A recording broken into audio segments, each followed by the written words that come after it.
Welcome back to my channel. जैसे कि हम अपने लास्ट वीडियो में देख रहे थे, हमने इन्फ्लेमेशन टॉपिक पे कुछ बहुत इंपॉर्टेंट टॉपिक्स डिस्कस किए, या फिर हम कह सकते हैं अपना बेस जो है वो क्लियर किया कि इन्फ्लेमेशन होता क्या है। तो बेसिकली जब कोई भी इंजरी होती है, किसी भी साइड पर होती है हमारे बॉडी पे, तो हमारी बॉडी का एक प्रोटेक्टिव मैकेनिज्म है कि हम उसे किसी तरीके से रिकग्नाइज करते हैं, उसे डिस्ट्रॉय करके उसे अपनी बॉडी से इवेट कर देते हैं। इसका हमने एक एग्जाम्पल भी पढ़ा था कि जैसे कि कोई थीफ हमारे सिक्योरिटी गेट पर आता है, तो जो सिक्योरिटी पर्सन है जैसे ही वो रिकग्नाइज करता है कि हाँ कोई थीफ एंटर हो गया है, तो वो डेफिनेटली फोन करता है, पुलिस को रिक्रूट करता है, मतलब recruitment of leukocytes and complement proteins करता है to the site of injury. मतलब जो सिक्योरिटी गेट पे पुलिस आती है और वो गन निकालती है और उस थीफ को वो किल कर देती है, उसके बाद वो उसको उस सोसाइटी गेट से निकाल देती है। उस टाइम पे उस रिएक्शन को कंट्रोल करना भी बहुत इंपॉर्टेंट है। अदरवाइज अगर पुलिस फायरिंग करती रहेगी तो जो नॉर्मल इनोसेंट लोग हैं हमारी सोसाइटी के, उनको भी गन शूट हो सकता है। तो बहुत इंपॉर्टेंट है कंट्रोल ऑफ द रिएक्शन उस पर्टिकुलर टाइम पे जब हमारा जो इंजूरियस एजेंट है वो डिस्ट्रॉय होके इवेट हो चुका हो।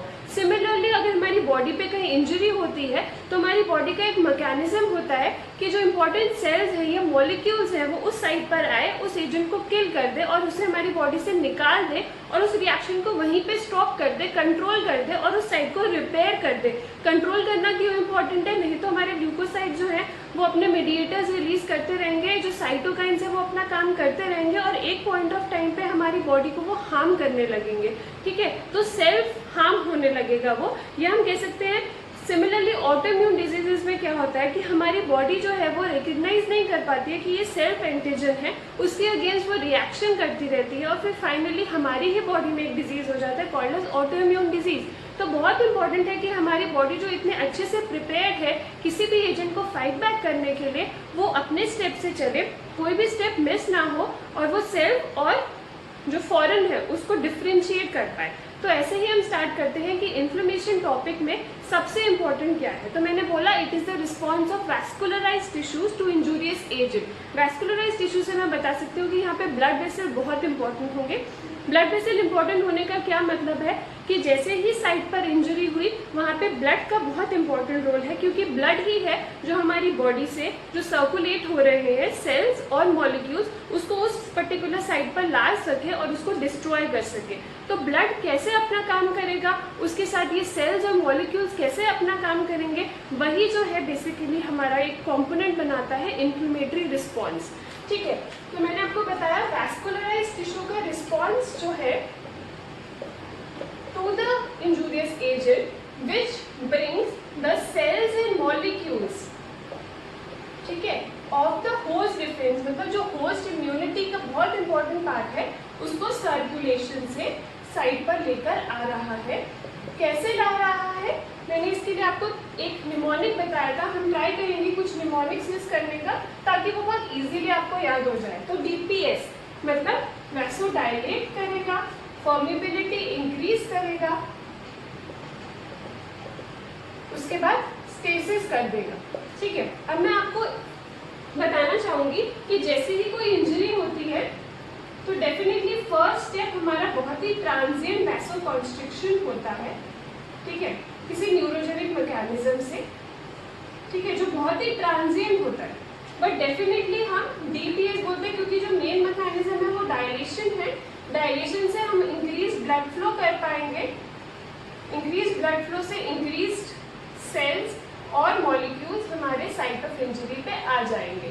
तो आपको ये चीज याद रखनी है, वैस्कुलराइज मतलब ब्लड वेसल, सेल मतलब ल्यूकोसाइट, मैंने अपनी पिछली वीडियो में भी बताया था, और मॉलिक्यूल्स मतलब जो सर्कुलेटिंग फैक्टर्स हैं, प्रोटीन्स हैं, और इसमें इंपॉर्टेंट प्रोटीन्स होते हैं कॉम्प्लीमेंट फैक्टर्स। ठीक है, उसके बाद मैंने आपको डायलेशन से स्टार्ट किया।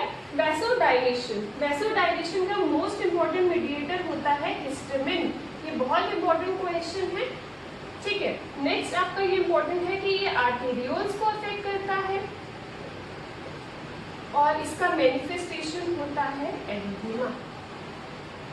ठीक है, तो आपको मैं इससे याद करा सकती हूँ कि ये आर्टेरियोल है, ये कैपिलरी है और ये वेन्यूल है। तो जो आपका डायलेशन है वो इन मीडिएटर्स की वजह से हो रहा है, जैसे हिस्टामिन। ठीक है, वो इस आर्टेरियोल को बोलता है कि डायलेट हो जाओ, ज्यादा ब्लड आने दो, ज़्यादा सेल्स आएंगे, ज़्यादा सेल्स और मॉलिक्यूल्स आएंगे तो हम इस इंजूरियस एजेंट को फट से निकाल देंगे। नेक्स्ट आता है इंक्रीज परमेबिलिटी। आपको याद रखना हॉलमार्क है ये एक्यूट इन्फ्लेमेशन का। ठीक है, कौन सा पार्ट ऑफ वेसल इफेक्ट होता है? पोस्ट कैपिलरी वेन्यूल्स या हम वेन्यूल्स कह सकते हैं, एक्सेप्ट इन द लंग्स जहाँ पे कैपिलरीज में होता है इंक्रीज परमेबिलिटी। बट अभी हम ये याद रखेंगे कि परमेबिलिटी यूजुअली वेन्यूल्स में इंक्रीज होता है, हॉलमार्क होता है, इमीडिएट ट्रांजिएंट होता है जो ज़्यादा इंपॉर्टेंट मैकेनिज्म होता है, followed by delayed but prolonged reaction of permeability। ठीक है, तो इसी को मैं आगे बढ़ाते हुए अगर आपको ये बात क्लियर हो गई हो कि डायलेशन मतलब इंक्रीज ब्लड फ्लो हो रहा है due to dilation of blood vessel, histamine की वजह से हो रहा है, आर्टेरियोल में हो रहा है और एरिथेमा इसका मैनिफेस्टेशन है। उसके बाद मैं परमेबिलिटी पे ज़्यादा कॉन्सेंट्रेट करना चाहूँगी। क्यों? क्योंकि मैंने बोला ये हॉलमार्क है तो डेफिनेटली हॉलमार्क अगर किसी चीज़ का है तो हम उसको ज़्यादा डिटेल में पढ़ेंगे। बट परमेबिलिटी इंक्रीज करने का क्या मतलब है? जैसे कि ये ब्लड वेसल है, ठीक है, थोड़ा डायलेट तो हो गया है, ब्लड फ्लो तो इंक्रीज हो गया है।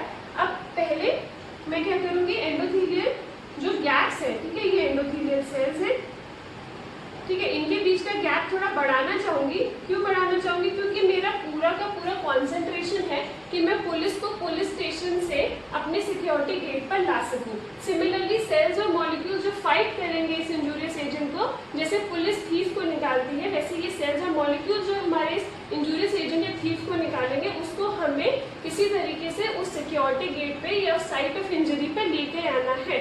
उसके लिए मैं ज़्यादा पुलिसमैन आ सके अपना सिक्योरिटी गेट बड़ा कर दूंगी, डायलेट कर दूंगी और उस गेट के छोटे छोटे जो फर्दर गेट्स हैं उनको भी खोल दूंगी ताकि वो इजीली हमारे गेट तक आ सके। तो यही कोशिश है कि सर्कुलेशन को लीव करके साइड पे जाना है, परमेबिलिटी इंक्रीज करानी है। उसके लिए हम एंडोथेलियल सेल का कॉन्ट्रैक्शन कर देते हैं। कॉन्ट्रैक्शन करने से बेसिकली हमें एंडोथेलियल गैप्स को इंक्रीज करना है, ये हमारा मेन मोटिव है। ठीक है, तो एक बार एंडोथेलियल गैप्स इंक्रीज होकर तो ये सेल्स वगैरह सब बाहर आ सकेंगे।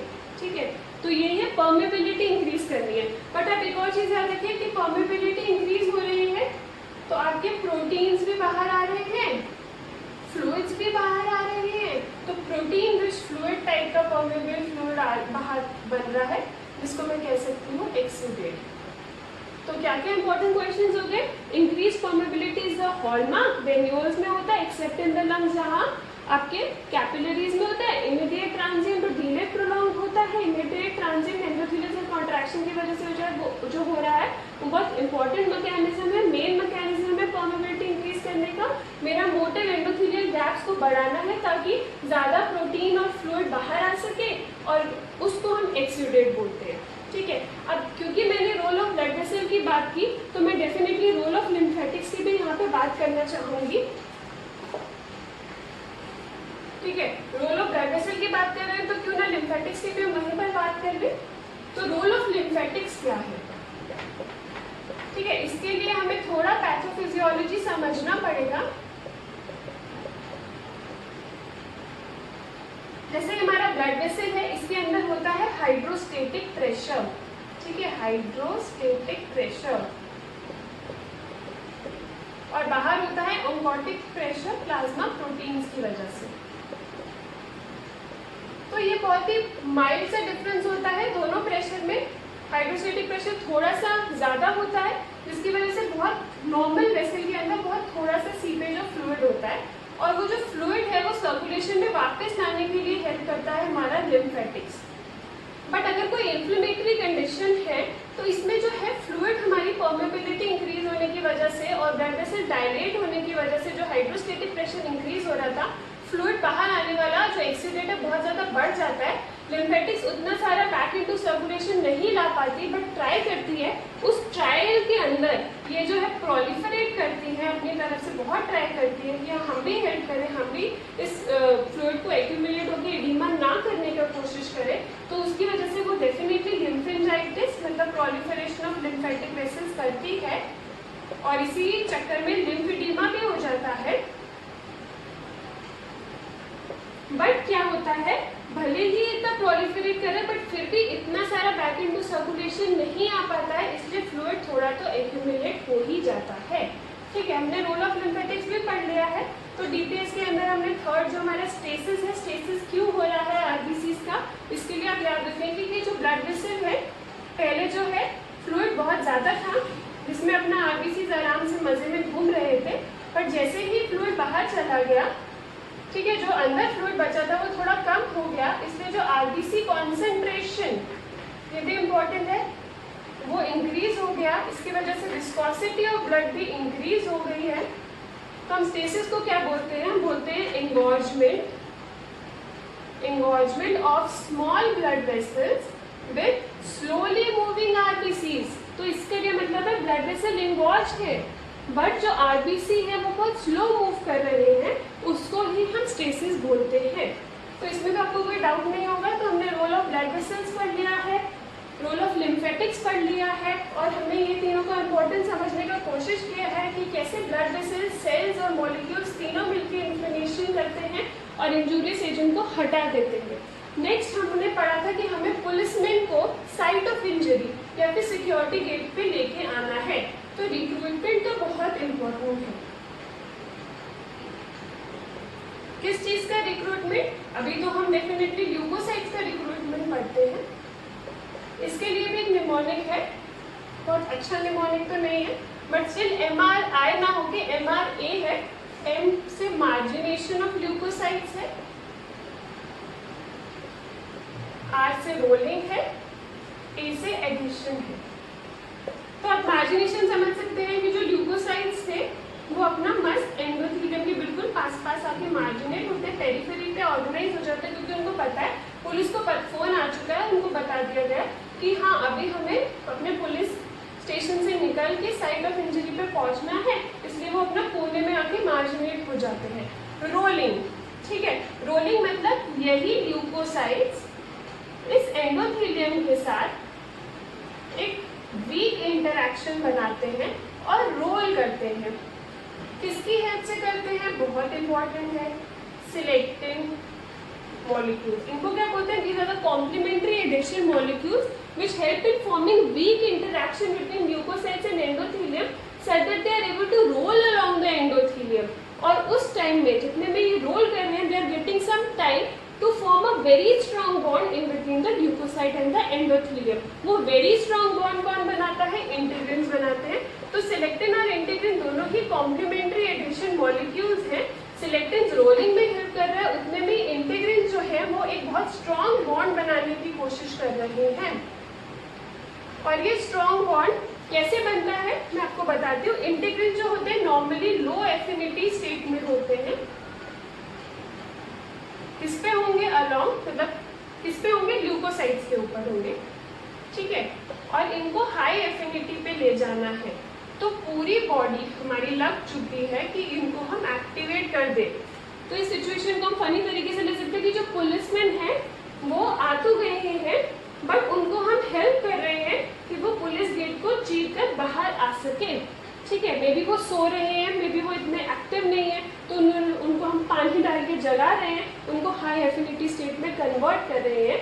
सिलेक्टिन्स और इंटीग्रिन्स दोनों ही हेल्प कर रहे हैं इनका बॉन्ड या एडिशन बनाने के लिए। तो इनकी डेफिशिएंसी से, डेफिशिएंसी ऑफ सिलेक्टिन्स क्या कर सकती है, it can lead to recurrent bacterial infections, ठीक है। और हमारी जो फार्माकोलॉजिकल कंपनीज है वो ट्राई कर रही है एंटी इन्फ्लेमेटरी एजेंट बनाने के लिए कि हम सिलेक्टिन्स और इंटीग्रिन्स के एंटी एजेंट्स बनाएं, ताकि ये मार्जिनेट हो जाए। भले पुलिस बिल्कुल कॉर्नर पे आके खड़ी हो जाए, बट बाहर ही नहीं निकल पाए, क्योंकि पुलिस जो है उस गेट पे अच्छे से बॉन्ड ही नहीं हो पा रही थी, उसमें से चीर कर निकल सके। तो वो यहीं पे रोक देना चाहते हैं इस पूरे इन्फ्लेमेटरी कैस्केड को, और बोलते हैं कि इसके आगे हो ही ना पाए, इसके लिए हम सिलेक्टिन्स और इंटीग्रिन्स को एंटी कर देते हैं, उनके एक्शन को एंटेगनाइज कर देते हैं। इसका मतलब ये कितने इंपॉर्टेंट कॉम्प्लीमेंट्री एडिशन मॉलिक्यूल्स होंगे हम समझ सकते हैं, ठीक है।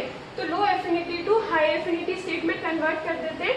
और सेकेंड, जो एंडोथेलियम के ऊपर इनके रिसेप्टर्स हैं उनको भी इंक्रीज कर देते हैं, increase the receptors for the इंटीग्रिन्स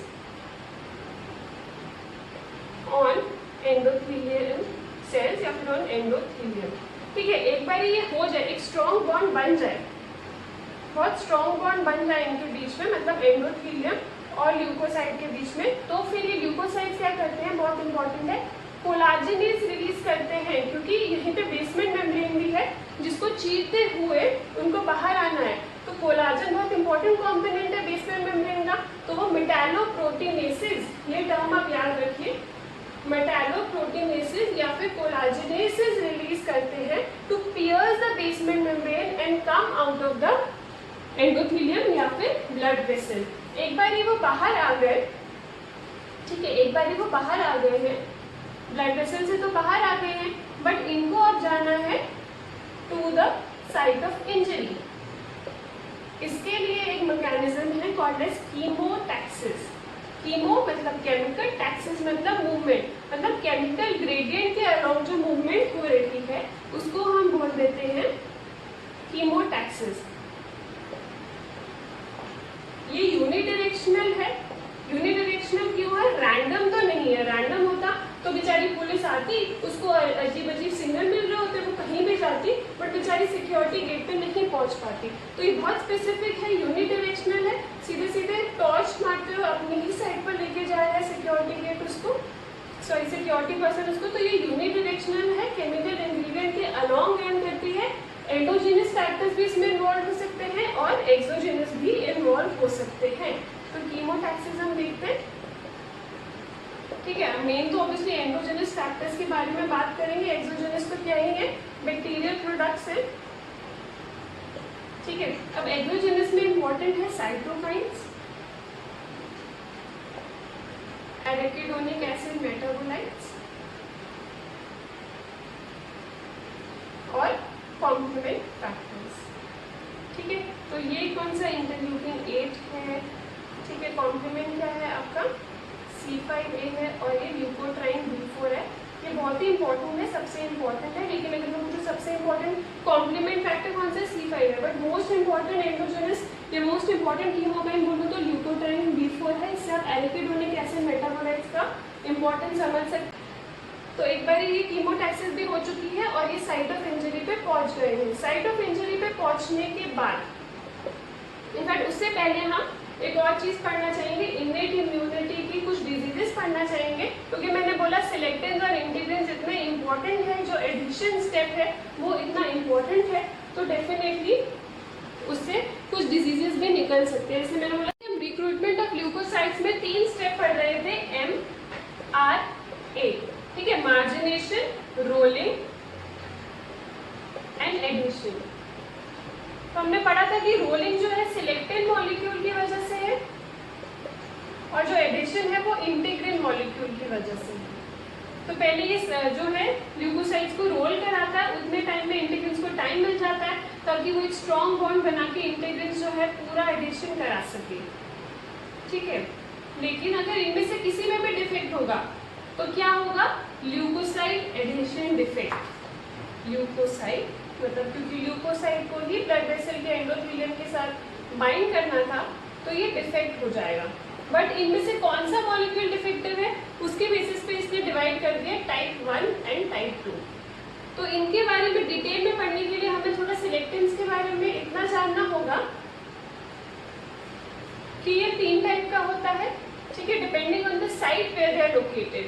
तो L मतलब जो ल्यूकोसाइट पे है, E मतलब जो एंडोथेलियम पे है, P मतलब जो प्लेटलेट पे है।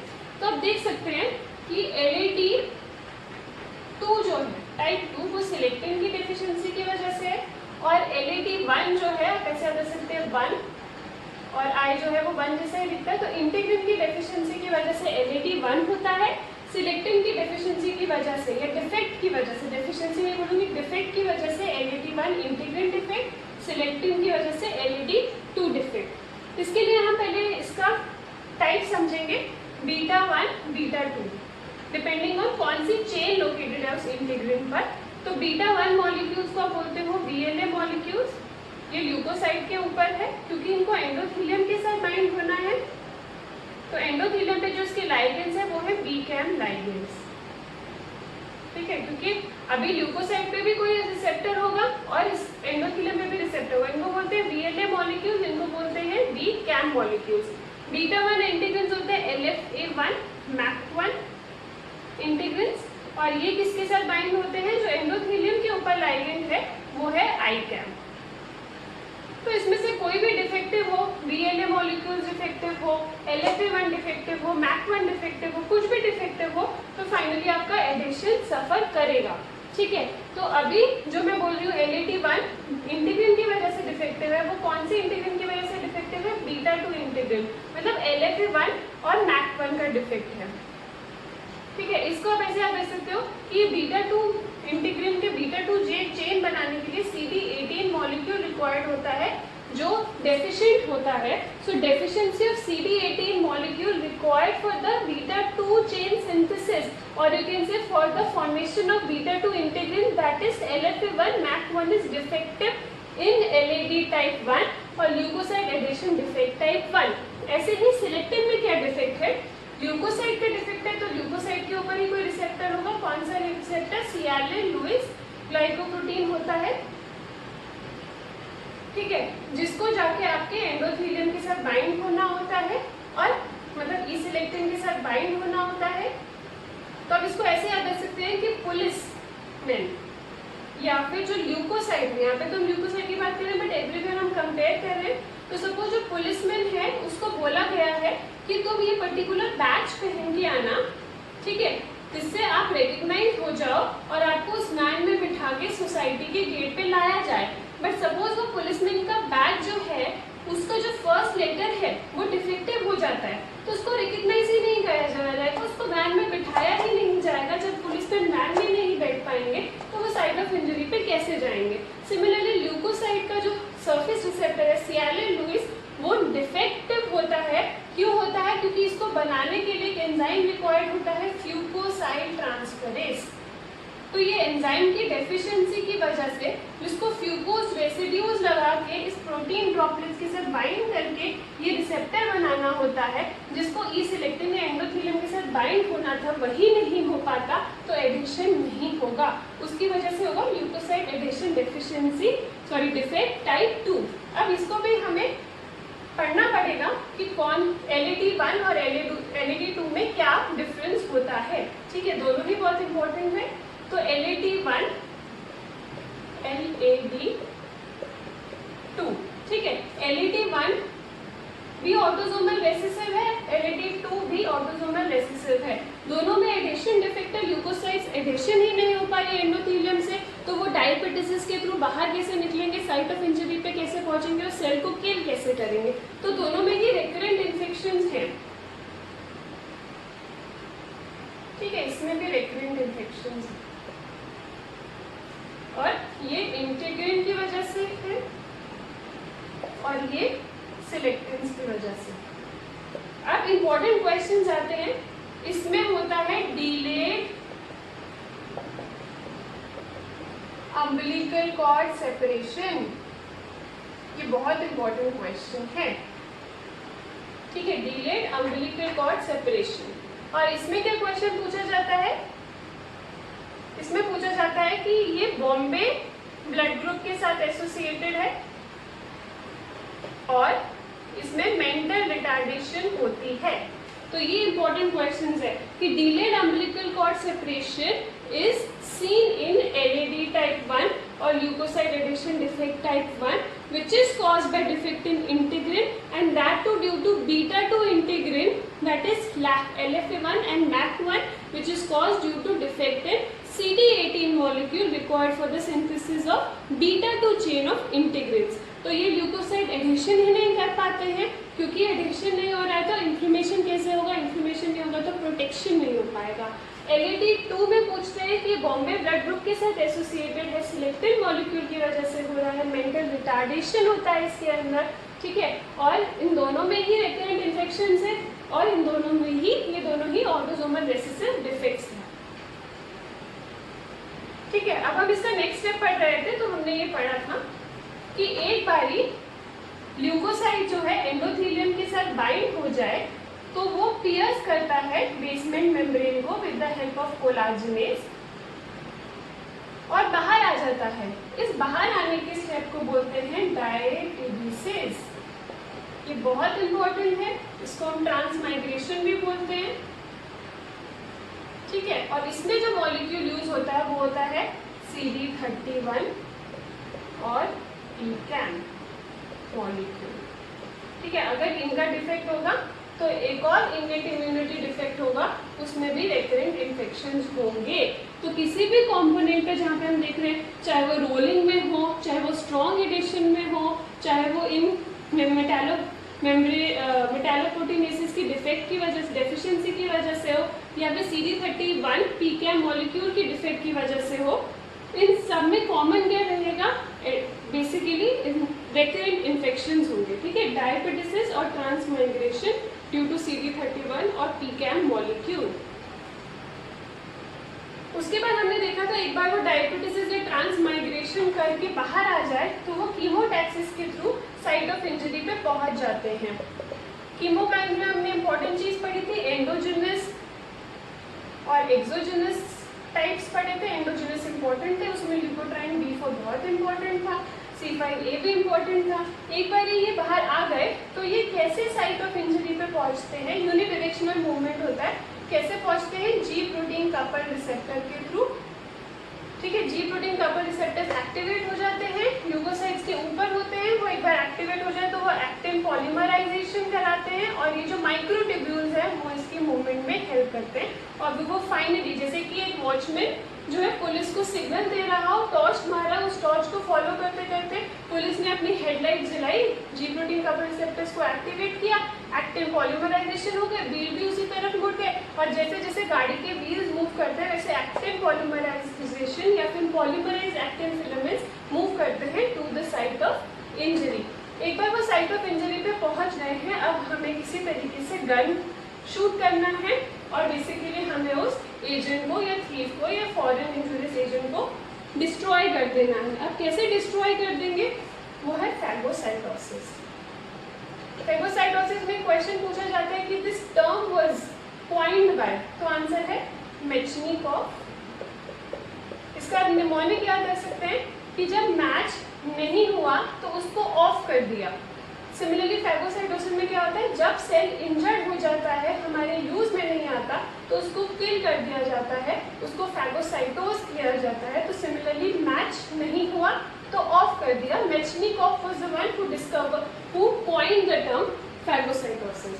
अब उसके बाद हम पढ़ते हैं कि फैगोसाइटोसिस में होता क्या है और उसके रिसेप्टर्स क्या होते हैं। तो सपोज ये माइक्रोब है, इसके ऊपर कुछ कुछ मॉलिक्यूल्स होंगे जो ल्यूकोसाइट को या फिर मैक्रोफेजेस, इन सब प्रोटेक्टिव सेल्स को बोलेंगे कि हाँ हम तो थीफ हैं। तो थीफ को रिकग्नाइज करने के भी कुछ तरीके होते हैं, जैसे कि थीफ ने गॉगल्स पहने होते हैं, बहुत सस्पिशियस होता है, डरावना होता है, लंबा चौड़ा सा होता है। सिमिलरली इसके ऊपर भी कुछ रिसेप्टर्स होंगे जिसको हम बोलते हैं फैगोसाइटोसिस रिसेप्टर्स। और वो कौन से हैं, मैनोस रिसेप्टर्स है, क्योंकि माइक्रोबियल सरफेस के ऊपर शुगर्स होती है, मैनोस रेसिड्यूज जो उसको रिकग्नाइज करते हैं। एक होता है स्कैवेंजर रिसेप्टर्स। इसमें क्वेश्चन पूछा जाता है कि ये ऑक्सीडाइज्ड एलडीएल पार्टिकल्स जो नॉर्मल लिपिड मेटाबॉलिज्म में जाकर अपने आप को नहीं यूटिलाइज कर पा रहा है, वो जो वेस्ट हो चुका है, वो जो जिसको तरीके से हमें किसी तरीके से अपने सेल अपनी बॉडी को हार्म ना करते उसको फैगोसाइटोस करा देना है, वो होते हैं स्कैवेंजर रिसेप्टर्स। एक होते हैं ऑप्सोनिन्स।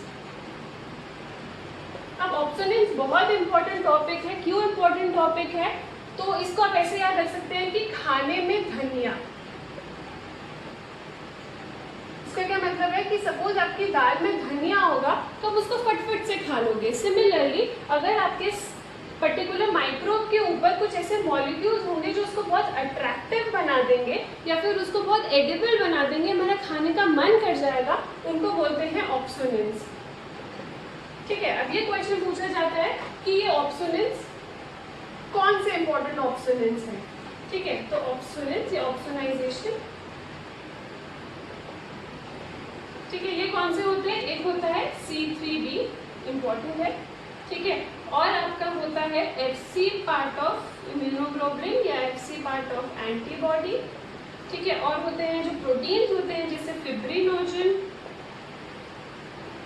CRP, और एक मैनोस होता है। ठीक है, क्योंकि शुगर होता है, शुगर खाना सबको पसंद है, तो अगर माइक्रोब के ऊपर ऑलरेडी मैनोस रेसिड्यूज होंगे तो वो एक ऑप्सोनिन की तरह काम करेंगे, मतलब वो हेल्प करेंगे कि हाँ ल्यूकोसाइट आओ, इंपॉर्टेंट प्रोटेक्टिव सेल आओ और हमें खा जाओ, ऐसे एफसी पार्ट ऑफ एंटीबॉडी का क्या मतलब है कि सपोज ये माइक्रोब है, एंटीजन है, इसके ऊपर ऑलरेडी आपका एंटीबॉडी अटैच हो चुका है, तो जो अटैच पार्ट है वो है आपका एबी पार्ट और जो बाहर वाला पार्ट है वो है एफसी पार्ट। तो अगर ये एफसी पार्ट है वहीं पे ल्यूकोसाइड आके बाइंड करता है, उसके पास एफसी रिसेप्टर होता है, ठीक है, जो आके इसको बाइंड करके रिकग्नाइज करके, यहाँ पे भी इसको रिकग्निशन बहुत इंपॉर्टेंट है ताकि वो जिस रिक्वायर्ड थीफ को मारना है उसी को मारे, तो वो इस रिसेप्टर के थ्रू रिकग्नाइज करता है और फिर उसको किल कर देता है। तो ऑप्शंस हो गए C3b, FC part of antibody, fibrinogen, CRP और मैनोस रेसिड्यूज। नेक्स्ट आपका आता है, एक बार ये हमने अंदर ले लिया, अंदर कैसे लिया है कि ल्यूकोसाइट है, उसकी साइटोप्लाज्मिक एक्सटेंशन आती है, वो माइक्रोब को अंदर ले लेते हैं, बट अब उसको गन शूट करके किल करना है। किल करने के लिए आपको दो पार्ट में याद रखना होता है, ऑक्सीजन डिपेंडेंट मैकेनिज्म्स और oxygen independent mechanisms. Independent mechanism से आपको क्या याद रखना है, लाइसोजाइम्स, ठीक है, लाइसोजाइम्स। अच्छा, ऑक्सीजन डिपेंडेंट, अब हम आयंस पढ़ते हैं जो बहुत इंपॉर्टेंट है। क्या है, जो ऑक्सीजन मॉलिक्यूल है, ठीक है, वो in the presence of NADPH oxidase, जो मल्टीप्रोटीन कॉम्प्लेक्स है, उसकी प्रेजेंस में सुपर ऑक्साइड एनायन बना देता है, ठीक है। अब ये स्पॉन्टेनियस डिसम्यूटेशन कह सकते हो या फिर बोल सकते हो सुपर ऑक्साइड डिसम्यूटेज, इसकी प्रेजेंस में H2O2 बनाता है। अब आप देख रहे हैं कि ये फ्री रेडिकल को H2O2 के स्टेबल फॉर्म में कन्वर्ट कर रहा है, तो ये एंटीऑक्सीडेंट है। बट अब प्रॉब्लम क्या है, ये खुद H2O2 तो नहीं इतना अच्छा बैक्टीरियासाइडल या फिर इतना अच्छा किलिंग एजेंट होता है, तो नॉर्मली तो ये नॉर्मल इंडिविजुअल्स के अंदर H2O और O2 में कन्वर्ट हो जाता है with the help of catalyst, जो अगेन एंटीऑक्सीडेंट है। बट इन्फ्लेमेटरी एजेंट में, ठीक है, in the presence of halide और MPO, वेरी इंपॉर्टेंट, MPO क्या है, माइलोपेरोक्सीडेज एंजाइम है, जो कहाँ से रिलीज होता है, न्यूट्रोफिल से। तो अगेन हमने बोला ल्यूकोसाइड का बहुत इंपॉर्टेंट रोल है, उसके ग्रेन्यूल में हर तरीके से कोशिश कर रहे हैं कि फ्री रेडिकल बने ताकि वो इंजूरियस एजेंट को किल कर दे। तो इसकी प्रेजेंस में हाइपोक्लोरस एसिड बनता है या हाइपोक्लोराइड आयन बनता है, जो बहुत अच्छा बैक्टीरियासाइडल एजेंट होता है, इसलिए हम बोलते हैं H2O2 MPO halide system is the most efficient bactericidal system.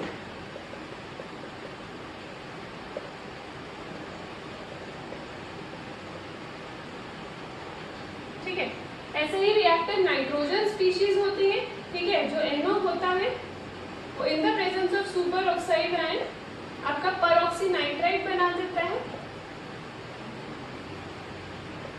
और ये सब क्या कर रहे हैं, जो फ्री रेडिकल्स हैं वो ऑक्सीडाइज और जो ऑक्सीडाइज कर रहे हैं या रिड्यूस कर रहे हैं, कुछ भी करके वो lipids, proteins, nucleic acid of microbe जो था उनका कंपोनेंट चेंज कर रहे हैं, उनको इनइफेक्टिव बना रहे हैं और उनको किल कर रहे हैं।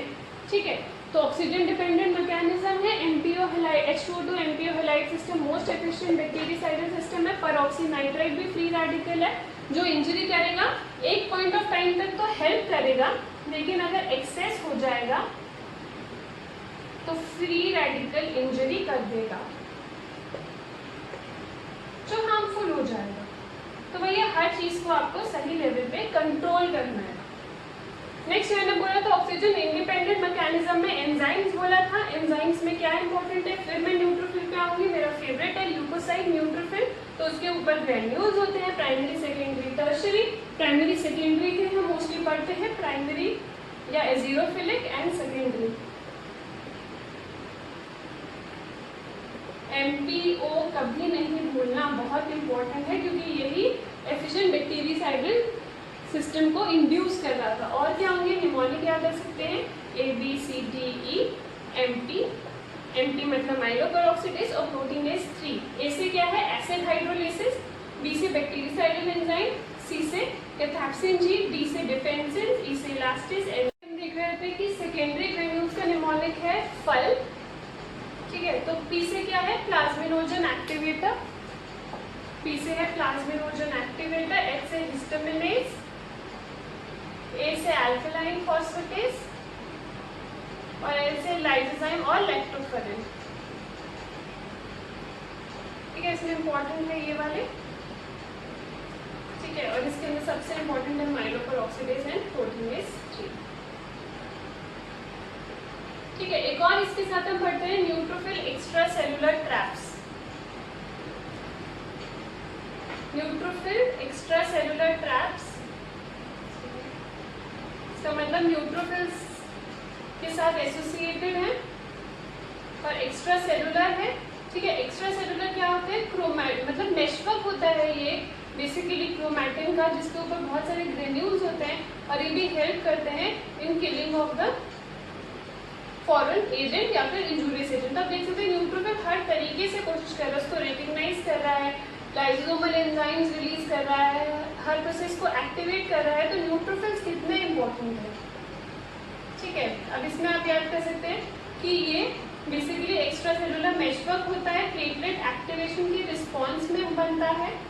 ठीक है, एक इसमें प्रॉब्लम है कि ये जो है सोर्स ऑफ एंटीजन एक्ट करता है, क्योंकि ये जो एंटीजन्स है ये फॉरेन की तरह होता है, क्योंकि इनका इंसिडेंस अक्रेंस बहुत ज़्यादा नहीं है, तो ये जो है फॉरेन एंटीजन की तरह एक्ट करता है, जिसके अगेंस्ट ऑटो इम्यून डिसऑर्डर हो जाता है,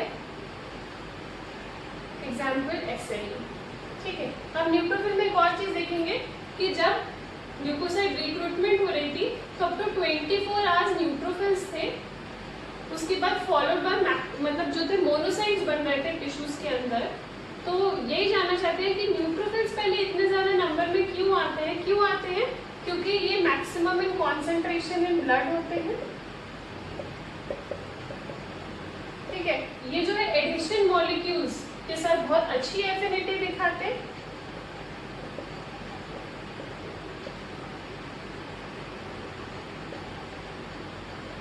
और ये रिस्पॉन्ड बहुत अच्छा करते हैं टू कीमोकाइनेज। ठीक है, ये रीजन है कि न्यूट्रोफिल्स बाहर ज्यादा क्यों आते हैं, up to 24 hours maximum dominance में क्यों रहते हैं। ठीक है, तो हमने ये पढ़ लिया। इसके बाद हम एक और टॉपिक पढ़ेंगे, फ्रस्ट्रेटेड फैगोसाइटोसिस। फ्रस्ट्रेटेड, ठीक है, फैगोसाइटोसिस में क्या होता है, जब एक कॉन्टिन्यूस इंजरी हो, ठीक है, या फिर नॉट एबल टू इवेट कोई एजेंट हो, जैसे टीबी वगैरह, इन सब में बहुत टाइम तक ग्लूकोसाइड एक्टिवेशन होती रहती है। ठीक है, बहुत टाइम तक ग्लूकोसाइड एक्टिवेशन होती रहती है, या आप कह सकते हो प्रोलॉन्ग ग्लूकोसाइड एक्टिवेशन होती रहती है। बहुत ज़्यादा लाइसोसोमल एंजाइम्स रिलीज होते रहते हैं, पूरा इंफ्लेमेटरी कैस्केड काम करता रहता है। ठीक है, इस एक्सेसिव इफेक्ट को कह सकते हैं, या फिर जो हार्मफुल इफेक्ट है उसको हम बोलते हैं फ्रस्ट्रेटेड फैगोसाइटोसिस। ठीक है, क्लियर है। ये टर्म काफ़ी कंफ्यूजिंग होता है कई लोगों को कि फ्रस्ट्रेटेड फैगोसाइटोसिस मतलब वो फैगोसाइटोसिस के सब स्टेप्स कर करके फ्रस्ट्रेट हो गया है, ल्यूकोसाइट बहुत ज़्यादा एक्टिवेट हो गए हैं, जो लाइसोसोमल एंजाइम्स है वो बहुत ज़्यादा एक्टिवेट हो गए, रिलीज हो गए हैं, तो वो बॉडी को हार्म कर रहे हैं। ठीक है, ये सब चीज़ें इंपॉर्टेंट है। इसके बाद हमारे टॉपिक्स में क्या क्या रह जाता है, इसके बाद आई थिंक हमारे कुछ इंपॉर्टेंट टॉपिक्स रह जाते हैं, जैसे कि केमिकल मीडिएटर्स इंपॉर्टेंट टॉपिक है। ठीक है, क्रॉनिक इन्फ्लेमेशन इंपॉर्टेंट टॉपिक है, इसका कुछ ज़्यादा नहीं है, बट फिर भी हम कुछ पर्टिकुलर क्वेश्चंस पढ़ेंगे जो क्रॉनिक इन्फ्लेमेशन के काफ़ी इंपॉर्टेंट होते हैं। बट ये आई थिंक हमारा नेक्स्ट लेक्चर में कवर होगा, जो अराउंड 10 मिनट्स की रहेगी। तो अगर आपको मेरी वीडियो भी पसंद आई हो तो प्लीज़ लाइक और सब्सक्राइब कीजिए, ताकि ऐसे ही वीडियोस मैं आपके लिए और बनाती रहूँ और आपके लिए पैथोलॉजी बहुत फन और सिंप्लीफाई कर दूँ। Thank you.